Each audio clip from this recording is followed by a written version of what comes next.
So we're going to be doing something a little bit different in this video. The question was posed to me this last week on whether or not you could use the map sensor as a diagnostic tool for finding exhaust restrictions.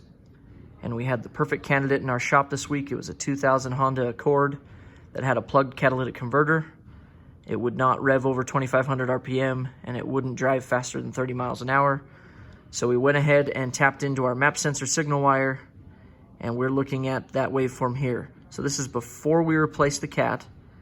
We ran it at idle for 20 seconds, raised the RPM to a little over 1,000 for 20 seconds, 1,500 RPM for 20 seconds, and then 2,000 RPM for 20 seconds, back to idle, and then a few snap throttles at the end. Okay, and then we repeated this test after we replaced the catalytic converter, maintaining these exact intervals just like this so that we can compare the two.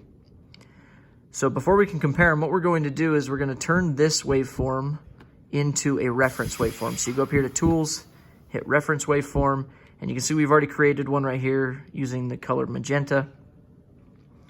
So we're going to close out of here.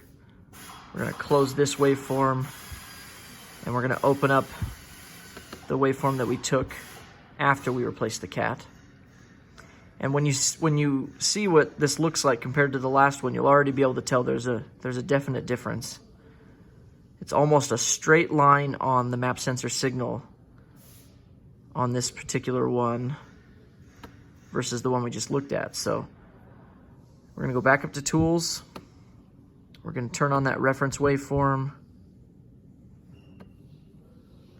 and it's just going to overlay just like that.